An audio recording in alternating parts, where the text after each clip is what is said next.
warahmatullahi wabarakatuh. Waalaikumsalam warahmatullahi wabarakatuh. Terima kasih Bapak Ibu atas waktunya yang disediakan untuk menyaksikan atau berada di sini menyaksikan presentasi saya tentang pemahaman pada aksi nyata tentang budaya positif. Tapi sebelumnya karena di sini seharusnya ada pembukaan dari beliau Ibu Kepala Sekolah. Mohon maaf karena beliau ada acara, beliau hanya menyampaikan lewat video. Mohon izin menyampaikan video dari Bu Yuli pembukaan untuk kegiatan hari ini. Selamat pagi. Selamat pagi. Saya Ibu Tri Yulia Polsek SMP Negeri 2 Redangsari Kabupaten Gunung Kidul. Pada kesempatan kali ini ingin memberikan dukungan sepenuhnya kepada calon guru penggerak Ibu Ipung Kandri Kaswari. Di SMP 2 Redangsari kami berproses menanamkan budaya positif dalam segala aspek. Karena dengan budaya positif, dengan selalu berpikir positif, dengan selalu mengedepankan hal-hal yang positif, maka harapannya proses pembelajaran di sekolah bisa berjalan dengan baik. Kami mendukung, kami mengharapkan seluruh keluarga besar SMP Negeri 2 Redangsari, yuk mari kita dukung teman kita Ibu Ipung Kandri Kaswari agar dalam melaksanakan tugasnya sebagai serta calon guru penggerak bisa berjalan dengan lancar. Terima kasih. Tadi video pembukaan dari Ibu. Untuk menghemat waktu, saya langsung menyampaikan pemahaman saya tentang budaya positif. Mohon izin nih Bapak Ibu.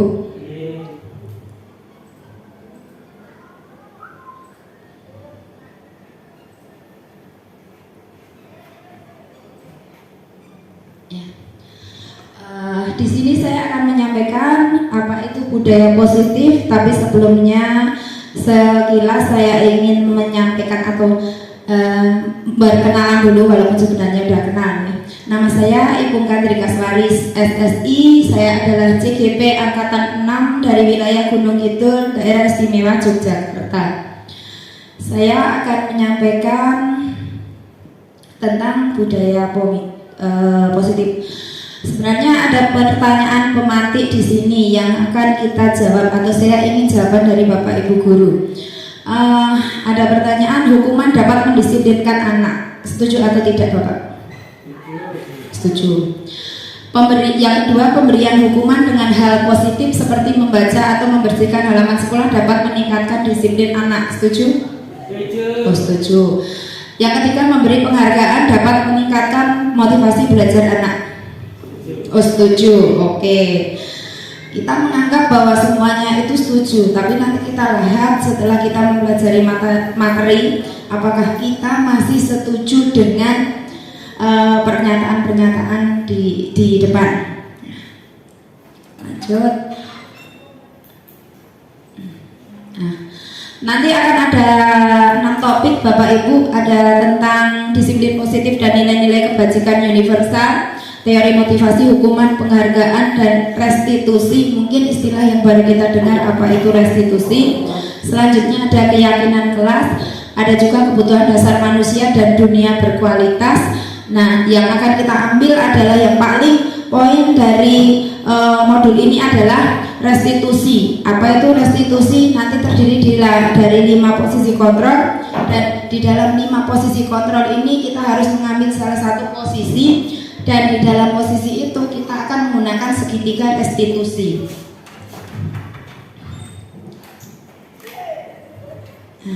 Pembelajaran pertama kita akan berbicara tentang disiplin positif dan nilai-nilai kebajikan universal. Apa itu disiplin positif dan nilai-nilai kebajikan universal? Kita lihat bersama-sama. Nah, yang pertama kita harus mengubah paradigma dulu Bapak Ibu. Tadi kita menyatakan setuju dengan beberapa pertanyaan ya. Mohon izin. Nah, kita harus mengubah paradigma kita dulu, bahwa apa-apa yang kita anggap sesuatu hal yang kita setujui, bahwa hukuman itu akan menyebabkan anak berubah, bahwa penghargaan itu akan membuat seseorang termotivasi. Itu nanti setelah kita pelajari atau dari materi ini kita harus sedikit mengubah paradigma atau pola pikir kita bahwa itu semua ternyata salah. Nah, terus kita berbicara dulu tentang apa itu disiplin. Disiplin itu mungkin sudah sering kita dengarkan, sudah sering kita ucapkan, sudah sering kita berusaha lakukan. Disiplin itu berasal dari bahasa Latin yang disiplina, yang artinya belajar. Kalau makna asal dari kata ini berkonotasi dengan disiplin dari murid. Ini pernyataan dari Socrates dan Plato. Disiplin itu membuat orang menggali potensinya menuju suatu tujuan apa yang dia hargai. Nah, kata itu yang harus kita tekankan, bahwa sebenarnya disiplin itu membuat kita seharusnya menggali potensi menuju suatu tujuan. Nah, yang kita tanamkan ke anak-anak itu kadang suatu disiplin yang memaksa. Seharusnya disiplin itu muncul dari diri sendiri, bukan karena suatu paksaan. Selanjutnya kita berbicara bahwa di budaya kita itu mungkin karena kita memang dari pemahaman beliau Bapak Ki Hajar Dewantara, karena kita memang produk-produk dari hasil pemerintahan kolonial atau hasil dari penjajahan dulu, maka disiplin itu sekarang mulai setelah penjajahan berubah. Harusnya bukan seperti itu. Pada penjajahan itu kita artikan sebagai disiplin itu telah merubah menjadi sesuatu yang dilakukan seseorang pada orang lain untuk mendapatkan kepatuhan.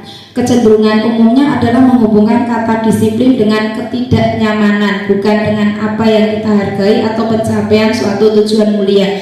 Nah, berarti kita harus mengubah paradigma kita bahwa disiplin itu bukan lagi kita memaksa dan tidak nyaman. Karena disiplin harus muncul dari diri sendiri, keinginan kita menghargai diri sendiri agar kita termotivasi. Nah, mungkin itu yang harus kita sedikit ubah, karena makna paradigma disiplin kita itu selama ini mungkin ada kata mengekang, memerintah, menghukum. Padahal seharusnya bukan seperti itu.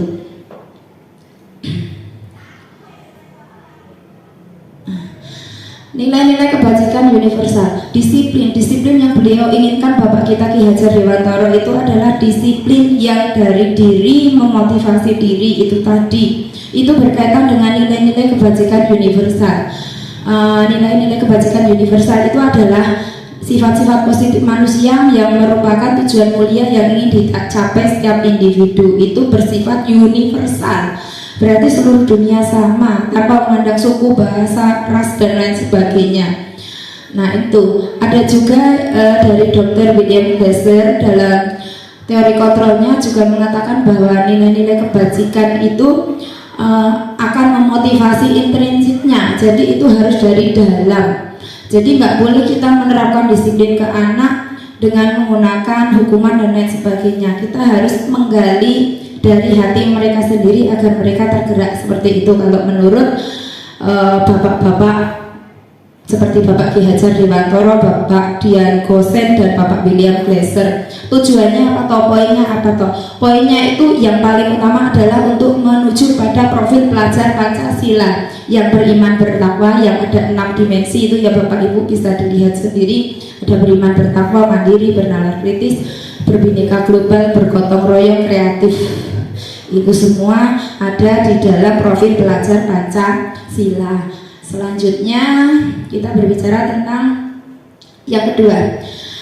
Ini mungkin sering kita lakukan adalah teori motivasi, hukuman, penghargaan, dan restitusi. Mungkin Bapak Ibu masih belum paham dengan yang keempat, ya restitusi itu apa. Kalau motivasi, hukuman, penghargaan, saya yakin kita sering mendengar, kita sering mengucapkan. Tapi untuk yang keempat, restitusi itu apa? Nah, itulah yang akan kita bidik nanti di belakang.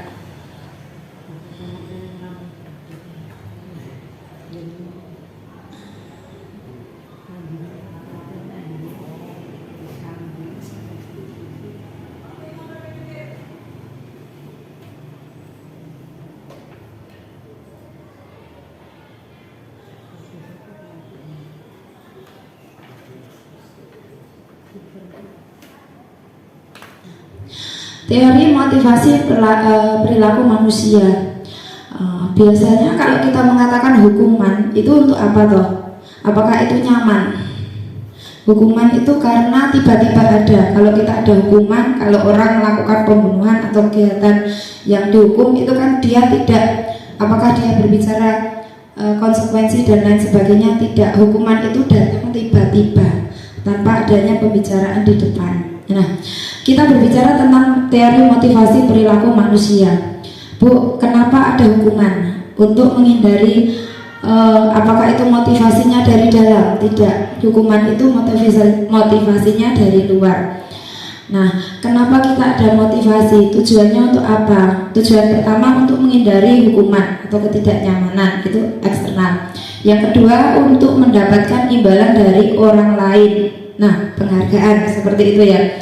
Nah, itu juga motivasi eksternal. Nah, yang ingin di dalam modul ini, yang ingin dibidik, yang ingin diambil adalah motivasi itu dengan tujuan untuk menghargai diri sendiri. Karena itu adalah motivasi internal dari dalam. Itulah tujuan disiplin positif yang diinginkan oleh Bapak Gosen, Bapak Ki Hajar Dewantara dan lain sebagainya. Nah, merdeka, kita mungkin pernah mendengar istilah merdeka. Bapak kita Ki Hajar Dewantara, karena memang beliaulah titolak awal atau panduan dari kurikulum merdeka, mengatakan merdeka itu artinya tidak hanya terlepas dari perintah, akan tetapi juga cakap membuat memerintah diri sendiri. Jadi kita mengatakan merdeka itu harusnya kita nggak usah diperintah orang lain, kita bisa mengatur diri kita sendiri, memerintah diri kita sendiri. Itu dari beliau Bapak Ki Hajar Dewantara. Selanjutnya, ini mungkin kita istilah kok penghargaan sama dengan hukuman ya. Apakah penghargaan itu suatu hukuman? Kadang kita mengatakan, wah aku ingin melakukan sesuatu karena saya ingin memperoleh penghargaan. Tapi ternyata itu adalah suatu hukuman. Menurut Bapak Alfie Kohn tahun 1993 mengatakan bahwa penghargaan itu suatu hukuman karena dia akan mempengaruhi jangka panjang dan jangka pendek. Karena ketika seorang memperoleh penghargaan, dia melakukan sesuatu itu ada motivasinya dari eksternal, hanya ingin penghargaan, bukan karena dari hatinya sendiri. Ada juga penghargaan menghukum, karena apa? Dengan adanya penghargaan dia seperti tersiksa. Kalau dia misalkan mengikuti suatu kegiatan, dia tidak memperoleh penghargaan lagi, dia merasa kok aku kalah dan lain sebagainya, seperti itu. Dan itu masih banyak sekali penghargaan mengurangi ketepatan, karena apa? Dia hanya tujuannya pengen penghargaan. Selanjutnya ada lagi yang ini, penghargaan merusak hubungan. Kenapa bisa Bu? Ketika penghargaan itu diberikan kepada seseorang saja, saya yakin ketika kita mengajar memberikan penghargaan kepada anak yang pintar, anak yang lain pasti akan merasa, apakah juga akan enak Bapak Ibu kita ketika kita mengajar hanya berfokus pada satu anak yang pintar, anak yang cerdas, apa yang dirasakan oleh anak-anak yang lain, apakah mereka senang dengan hal itu? Saya yakin tidak. Mereka dalam hati kecil merasa, oh kenapa selalu si atau kok aku nggak pernah dibahas. Nah mungkin seperti itu. Penghargaan itu suatu akan merusak hubungan, karena nanti kita dengan teman kita ketika akan terjadi kasus seperti itu mungkin akan merasa berbeda hubungannya. Next, bentuk program kebajikan apresiasi. Dalam memberikan apresiasi atau pengakuan perlu diingat beberapa hal. Kalau kita mau memberi apresiasi ke orang lain harus ingat beberapa hal. Yang pertama, beri pengakuan secara khusus. Yang kedua, beri pengakuan secara pribadi. Yang ketiga, beri pengakuan kepada semua murid. Jangan hanya satu atau dua anak, karena itu akan menghukum anak yang lain. Karena kita akan menyebabkan anak yang lain nanti menjadi identitas gagal karena merasa selalu kalah, lemah, seperti itu. Selanjutnya, beri pengakuan secara konsisten. Dalam arti kita harus ketika sudah memberikan penghargaan, besok juga lakukan lagi konsisten seperti itu dan usahakan semuanya juga memperoleh penghargaan. Karena nanti kita akan terus menyebabkan identitas gagal jika kita hanya memberikan penghargaan kepada satu orang saja dan terus menerus. Saya yakin temannya akan sakit hati dan lain sebagainya. Dan yang terakhir adalah fokus pada proses, karena memang kurikulum merdeka itu membidik pada prosesnya, bukan pada hasil akhirnya. Lanjut, contoh pengakuan apresiasi kebajikan. Nah ini yang harus kita tanamkan ke anak-anak ya. Ini adalah kata-kata yang harus kita ubah, mungkin dengan kemarin dengan menghardik atau mungkin dengan ucapan kasar, kita ubah dengan apresiasi kebajikan. Misalnya dengan kata-kata yang mengangkat empati anak, mengangkat kepedulian anak, mengangkat rasa tanggung jawab anak. Seperti ini sekilas saja nih Bapak Ibu, karena masih banyak materinya. Nah, saya ingin bertanya dulu, ini ada beberapa pernyataan. Apakah ini hukuman atau konsekuensi? Mencatat 100 kali di halaman buku kalimat "Saya tidak terlambat lagi", itu hukuman atau konsekuensi Bapak Ibu? Konsekuensi. Mencatat 100 kali dalam buku kalimat "Saya tidak akan terlambat lagi". Konsekuensi itu harusnya kita tahu antara sebab akibat. Kita sudah tahu kalau ini apakah suatu hukuman atau konsekuensi? Hukuman. Lari mengelilingi lapangan basket 2 kali karena terlambat hadir di sekolah. Hukuman. Murid minta push up 15 kali karena tidak pakai masker. Hukuman. Menggantikan kertas tugas teman yang telah dicoret-coret. Konsekuensi. Membersihkan tumpahan air di meja. Konsekuensi. Dan apa itu? Murid disuruh untuk tidak mengenakan sepatu seharian di sekolah karena tidak menggunakan sepatu hitam. Konsekuensi. Hukuman. Lari mengelilingi lapangan basket 2 kali karena terlambat. Konsekuensi. Konsekuensi. Ya, kita lihat apakah benar yang kita sampaikan. Nah, yang pertama, kedua, ketiga adalah hukuman, karena kita tidak tahu. Kalau konsekuensi itu kan sebab akibat, ada sebab ada akibatnya. Kalau konsekuensi ya, anak-anak juga tahu. Oh, berarti ketika saya mencoret-coret buku teman, nanti saya harus mengganti. Itu kan konsekuensinya. Tapi ketika saya terlambat, saya disuruh push up, saya disuruh bersih-bersih. Apakah seharusnya itu konsekuensinya? Tidak kan? Oh, saya tidak memakai masker, saya suruh push up. Apa hubungannya masker dengan push up? Kan tidak ada hubungan. Nah, seperti itu. Lanjut, itu suatu hukuman.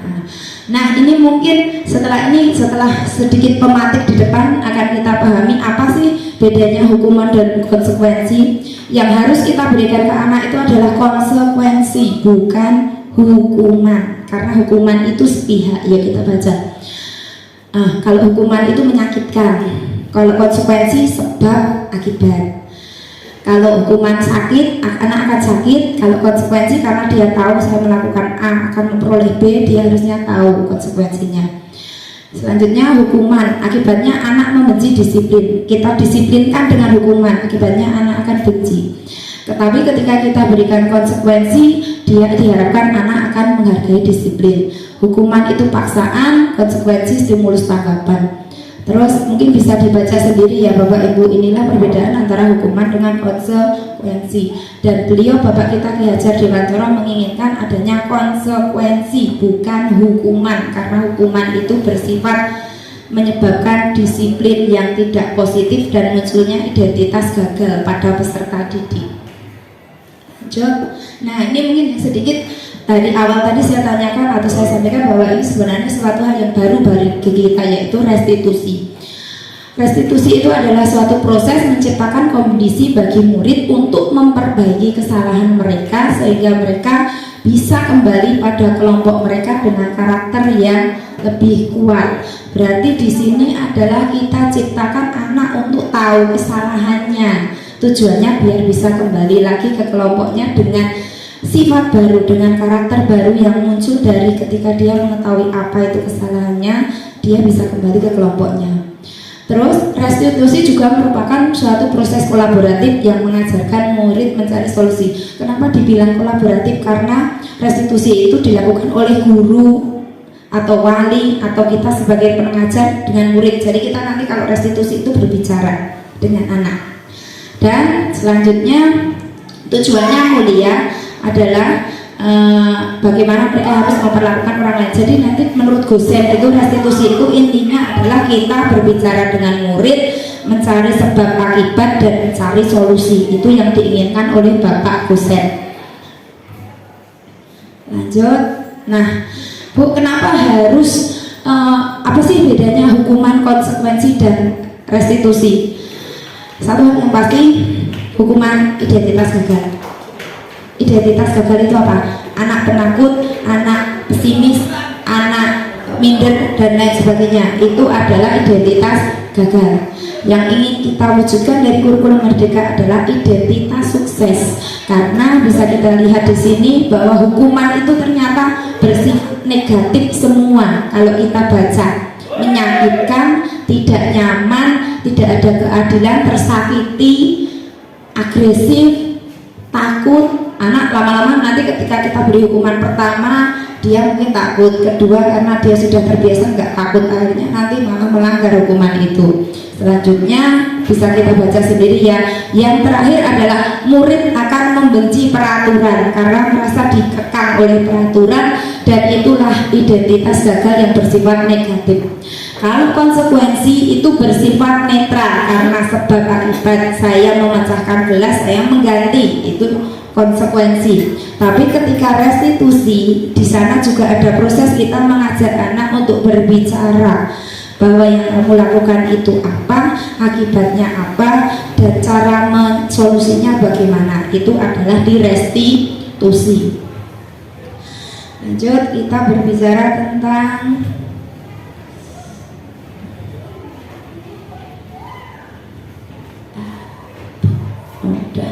sembilan ciri restitusi. Bisa kita baca ya Bapak Ibu, itu bukan untuk menebus kesalahan namun untuk belajar. Nah inilah belajar, bukan menebus kesalahan.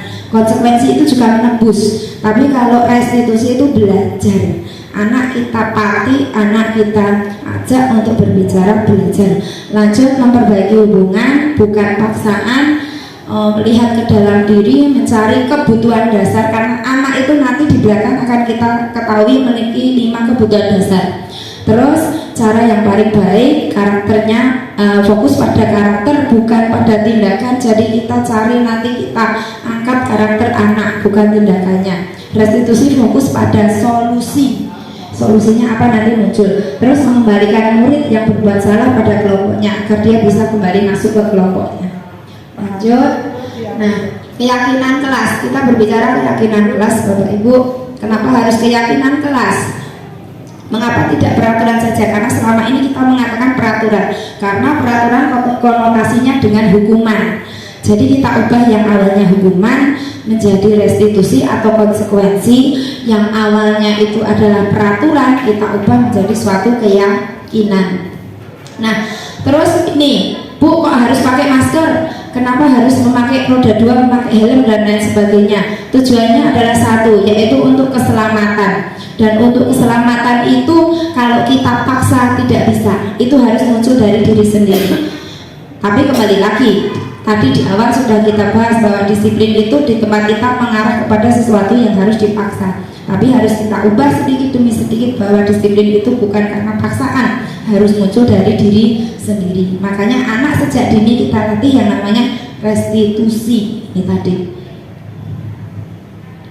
Lanjut. Nah, ini peraturan kelas itu ada di lingkungan kelas, dan peraturan kelas yang awal kita gunakan istilah peraturan kelas harus kita geser sedikit demi sedikit, kita ubah menjadi keyakinan kelas agar menciptakan lingkungan positif, dan endingnya akan membentuk suatu budaya positif, karena budaya itu tidak akan hilang, tidak akan luntur, itu akan tertanam di hati. Lanjut, ini kita skip saja, ini hanya, nah ini mungkin ada sedikit perbedaan. Dulu kita menggunakan peraturan kelas, kalau bisa diubah ke bentuk keyakinan kelas. Kalau dulu selalu kembalikan buku ke tempatnya, nggak usah, itu kan suatu peraturan dan itu harus apa tadi mengikat dan lain sebagainya. Kita pakai dari dalam, dari diri mereka sendiri, dari hati mereka sendiri, kita ubah menjadi tanggung jawab, karena tanggung jawab itu juga lebih luas. Kita baca lagi, dilarang mengganggu orang lain, kita ganti menjadi menghormati orang lain. Seperti itu Bu, Bapak Ibu. Mungkin kalimatnya sedikit berbeda nanti, tapi kalau kita rasakan itu lebih halus maknanya. Lanjut.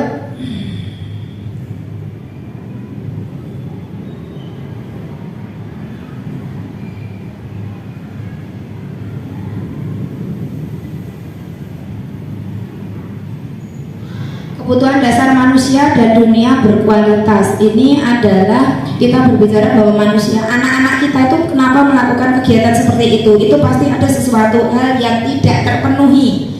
Pasti ada sesuatu hal yang minus di dalam dirinya. Seperti anak-anak kita mungkin yang nakal dan lain sebagainya, itu pasti ada sesuatu yang tidak terpenuhi. Apa saja kebutuhan dasar manusia? Bisa kita lihat Bapak Ibu, kita ada 5 kebutuhan dasar manusia. Intinya adalah bertahan hidup. Yang pertama, kasih sayang dan rasa diterima. Nah, kita bahas dulu. Yang pertama, poin dari semuanya itu adalah bertahan hidup. Bertahan hidup, kita tahu manusia itu butuhnya makan, minum, tempat tinggal. Kebutuhan dasar itu harus terpenuhi dulu. Ketika anak-anak kita ada kebutuhan dasarnya tidak terpenuhi, saya yakin ketika di sekolah mereka tidak akan, misal anak tidak punya sepatu hitam, ketika dia kebutuhan dasar sepatu hitam tidak terpenuhi, pasti dia akan melakukan beberapa tindakan atau berusaha untuk memenuhi itu. Nah, kalau dia tidak bisa menggunakan hal yang positif, dia mungkin akan beralih ke hal yang positif. Atau misal anak-anak ya nggak makan, nah anak-anak nggak sarapan, nggak punya uang dan lain sebagainya, dia di sekolah akan ada sesuatu hal yang akan terjadi pada dia. Selanjutnya, kasih sayang dan rasa diterima. Nah, ini kasih sayang dan rasa diterima itu misalkan apa, anak-anak kita banyak yang tidak memiliki orang tua atau merantau. Nah, biasanya nanti muncul ini, kebutuhan kasih sayang rasa diterimanya tinggi. Mereka ingin diperhatikan. Terus adanya kesenangan. Anak-anak kita itu kan senang bermain. Jadi jangan kaget ya Bapak Ibu ketika kita bertemu anak SMP yang suka lari-lari ke sana ke sini. Memang fase anak, fase itu adalah fase wiraga menuju wirama. Jadi peralihan dari mereka suka kinestetik berlari-lari, mereka mulai beranjak menuju berpikir.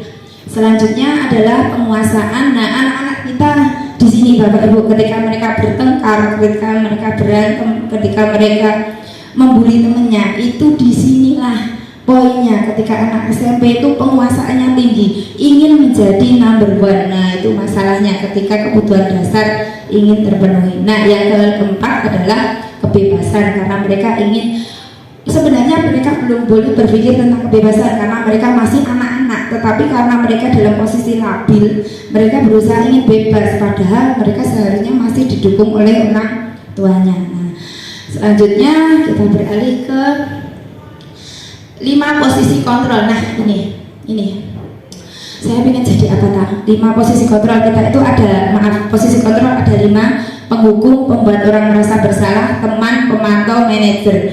Yang paling baik adalah manajer karena muncul identitas berhasil Bapak Ibu. Tapi kalau tidak bisa manajer, ya paling dekatlah kita gunakan sebagai pemantau. Kita sudah sering melakukan Bapak Ibu, tapi saya sendiri seringnya hanya sebagai biasanya saya adalah pembuat orang merasa bersalah. Karena saya memang sering menggunakan kata-kata itu, kamu seharusnya sudah tahu ibu lelah. Nah, itu sebenarnya kita ada posisi pembuat merasa bersalah. Dan saya baru sadar setelah mempelajari ini bahwa saya itu sebenarnya mengantarkan anak menuju ke identitas gagal. Seharusnya kita apa yang kita lakukan? Kita menuju sebagai manajer, itu yang paling ideal. Tetapi kalau ada pertanyaan, manajer itu juga paling sulit dilakukan karena kita tidak mungkin menjadi itu sempurna sekali ya. Tapi kalau ingin mendekati, ya udahlah jadi pemantau. Karena kalau pemantau itu ada, memang sama ada peraturan. Tapi di situ kita juga harus tahu ada pengawasan. Gak hanya diberi peraturan terus kita lepaskan, nggak bisa. Itu bukan pemantau. Pemantau itu ada aturan, harus diawasi. Itu pemantau. Nah, yang bagus adalah manajer. Coba kita baca aja yang manajer. Itu menyebabkan anak nanti akan memiliki rasa menghargai diri sendiri karena nanti kita ajak berbicara anak. Selanjutnya kita guru berbuat, kita melakukan apa toh? Kita mengajukan pertanyaan ke anak, kita ajak ngobrol, pokoknya di situ. Terus kata apa yang kita gunakan untuk mengajak mereka mengobrol? Nah, kita ajak apa yang kita yakin, apa yang bisa kau kerjakan untuk memperbaiki masalah ini. Nah, disinilah kita ajak anak untuk berbicara. Selanjutnya menguatkan pribadi, hasilnya akan menguatkan kepribadian, kaitannya akan individu yang positif dalam dunia berkualitas. Dunia berkualitas itu apa? Dunia ketika mereka dewasa akan menjadi seseorang yang terpenuhi kebutuhan 5 dasarnya dan bisa menyelesaikan suatu masalah dengan cara berpikir panjang. Tidak hanya langsung bertindak, itu mereka akan menjadi seorang yang bisa berpikir. Selanjutnya murid akan berkata, bagaimana caranya saya bisa memperbaiki keadaan. Nah, itu yang diinginkan. Jadi anak bisa berpikir. Tapi mungkin bagi kita guru-guru SMP kalau mengajak anak berpikir mungkin agak sulit ya Bapak Ibu. Nah, malah diem saja. Biasanya nanti diem saja, nggak ada respon. Nah, tapi beliau Bapak Ki Hajar tadi yang ditekankan jangan berbicara tentang hasil, berbicara prosesnya. Kita ajak mereka berproses. Yang terakhir, dampak pada murid akan mengawasi diri bagaimana cara untuk memperbaiki diri. Jadi anak berpikir evaluasi diri. Lanjut. Nah ini kata-kata yang mungkin pernah saya lakukan dan ternyata itu sesuatu hal yang salah. Saya sering mengatakan ayo lakukan demi ibu bapak. Nah itu ternyata juga teman, belum manajer.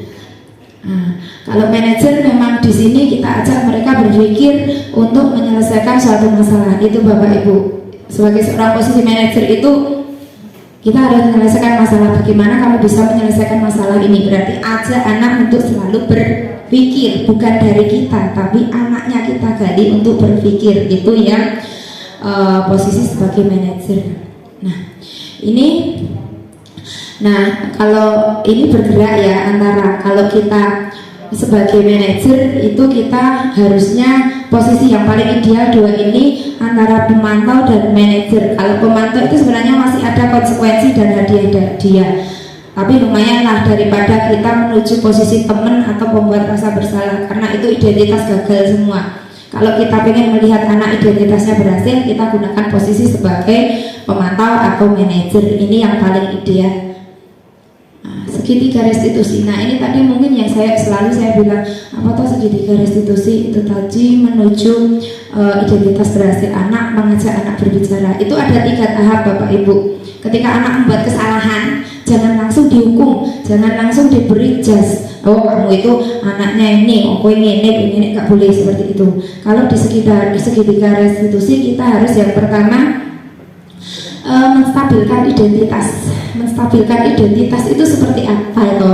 Nah, kita katakan setiap orang pasti melakukan kesalahan, atau kamu bukan satu-satunya yang pernah melakukan ini, atau bisa kita bilang misalkan suatu anak memecahkan kaca atau memecahkan jendela. Oh kemarin temanmu juga ada yang melakukan seperti itu, bukan hanya kamu. Nah itu sebenarnya kita sudah berusaha menstabilkan, karena kita menganggap atau kita mengajak anak tidak merasa sangat bersalah sekali. Itu untuk menstabilkan identitas. Selanjutnya validasi kebutuhan. Kita cari dia itu pinginnya apa toh? Karena memang kebutuhan itu hanya 5 itu tadi. Kita harus pahami dulu anak itu pinginnya apa toh? Apakah kasih sayang, apakah kebutuhan dasar, apakah penguasaan dan lain sebagainya. Kita gali dulu, karena dari situ nanti kita tahu solusinya apa. Terakhir adalah menanyakan keyakinan, karena keyakinan itu setiap anak punya. Saya yakin setiap anak punya keyakinan, punya istilahnya, punya sesuatu yang di dalam hatinya yang dia yakini, itu keyakinan. Dan di kelas pun tadi kita juga punya keyakinan. Ketika anak rame, atau ketika anak bandel, atau ketika anak mengganggu temannya, kan ada keyakinan. Tadi misalkan menghormati orang lain. Nah anak melanggar itu, misalkan dia mengejek, nah itu kan dia sudah melanggar keyakinan kelas, yaitu menghormati orang lain. Nah lanjut. Nah ini contoh kalimat untuk menstabilkan identitas Bapak Ibu. Ketika kita ada anak yang merasa atau melakukan sesuatu hal yang tidak baik, misalkan bertengkar dan lain sebagainya, kita stabilkan dulu. Nah, kita katakan bahwa berbuat salah itu hal yang manusiawi, tidak ada manusia yang sempurna. Memang tidak ada manusia yang sempurna. Anak didik kita juga pasti juga sama seperti itu, tidak sempurna. Tapi kita gunakan kalimat-kalimat seperti ini Bapak Ibu. Ini akan lebih ketika anak tidak merasa begitu bersalah banget, karena takutnya ketika semakin kita push, dia akan semakin merasa bersalah. Bagi anak-anak yang hatinya kecil mungkin, atau anak-anak yang jarang melakukan kesalahan sekali 2 kali terus kita hukum, nah takutnya nanti seperti itu identitasnya gagal. Tapi kita stabilkan dulu. Lanjut. Nah ini untuk validasi kebutuhan. Nah kita cari mereka itu pinginnya apa toh, mereka itu keinginannya apa, atau mereka itu dari 5 kebutuhan dasar itu yang kurang apa toh. Apakah dari penguasaan, kebebasan, cinta dan kasih sayang, kebahagiaan dan tadi kebutuhan dasar itu kita cari dulu apa sih yang sebenarnya dia inginkan, kita gali dulu dari informasi anak itu nanti bisa kebaca. Selanjutnya, nah ini untuk menyatakan keyakinan, karena keyakinan itu sudah ada di awal. Karena keyakinan itu sebenarnya adalah breakdown dari peraturan, tapi kalimatnya lebih halus agar tidak memaksa anak, karena peraturan itu cenderung akan menyebabkan anak terpaksa, tapi kalau keyakinan dari hati. Nah ini yang kita lakukan, kita katakan ke anak-anak kita.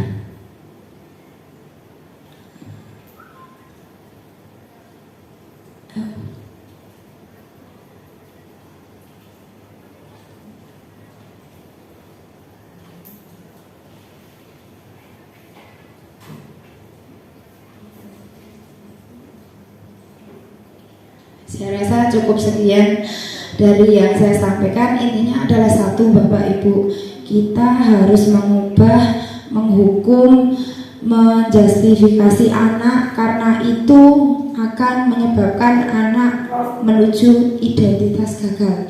Kita harus mengubah posisi kita sebagai manajer, mengajak anak berbicara, mengarahkan mereka, bukan langsung memberi hukuman-hukuman yang bahkan mereka tidak tahu kok tiba-tiba ada hukuman ini, padahal di awal tidak ada kesepakatan seperti itu. Mungkin ini yang bisa saya sampaikan. Jika ada pertanyaan saya persilahkan. Monggo Bapak Ibu, mungkin ada yang ada pertanyaan.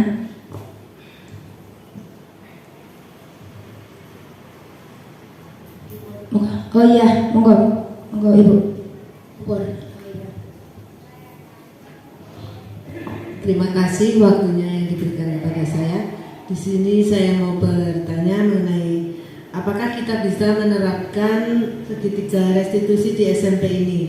Karena melihat karakter anak, kadang kalau melihat karakter anak yang ada pada SMP ini atau mungkin yang kita lihat, apakah perlu diberikan hukuman agar mereka itu bisa berubah ke arah yang lebih baik? Terima kasih. Kasus ini banyak juga terjadi di sekolah-sekolah yang besar, Bapak Ibu. Sekolah-sekolah yang istilahnya sekolah-sekolah kayak favorit. Kemarin juga sempat ditanyakan, bagi sekolah-sekolah favorit itu nggak bisa, karena biasanya mereka memberi sanksi poin-poin bagi anak yang melanggar, karena itu adalah senjata mereka untuk mendisiplinkan anak.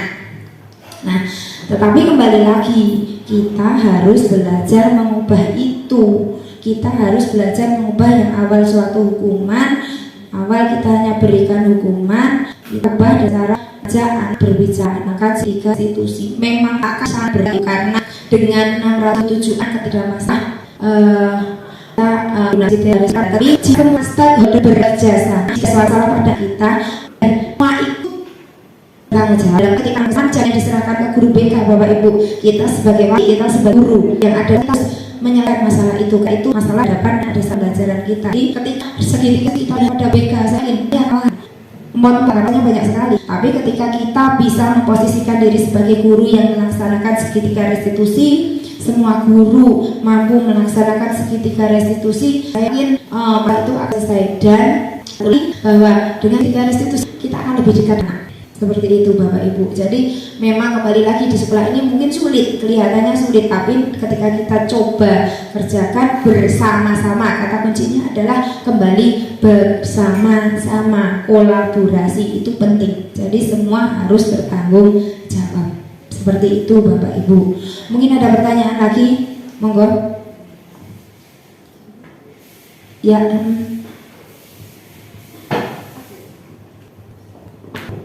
Terima kasih untuk waktu yang diberikan. Saya ingin bertanya, apakah posisi kontrol guru itu lebih dari itu untuk sekolah kita misalnya? Terima kasih.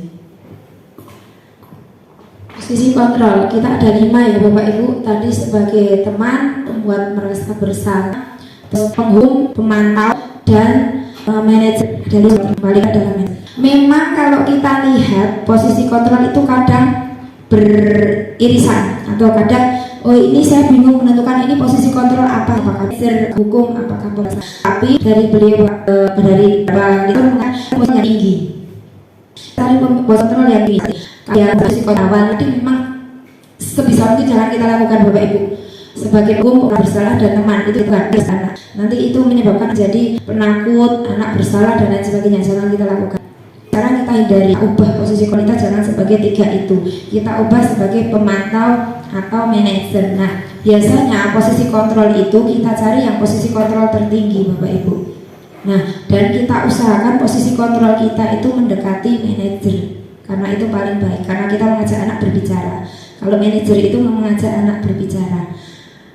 Yang segitiga restitusi itu dilakukan oleh seorang manajer. Yang melakukan segitiga restitusi itu adalah seorang manajer. Memang kadang kelihatannya mirip-mirip beririsan, tapi kita cari posisi yang tertinggi. Dan ditekankan bahwa jangan gunakan 3 posisi kontrol terbawah, karena itu menuju identitas gagal anak. Seperti itu Bapak Ibu. Ya, apakah saya rasa sudah cukup. Terima kasih untuk waktu Bapak Ibu karena memberi saya kesempatan untuk menyampaikan materi tentang budaya positif. Jika ada hal-hal yang belum dipahami, saya mohon maaf. Nanti kita berproses bersama, belajar bersama. Saya juga masih belajar ini Bapak Ibu. Mungkin karena saya baca lebih dulu, saya paham. Tetapi nanti Bapak Ibu yang baca mungkin lebih paham, bisa sharing sama. Terima kasih atas waktunya. Akhirnya, assalamualaikum warahmatullahi wabarakatuh.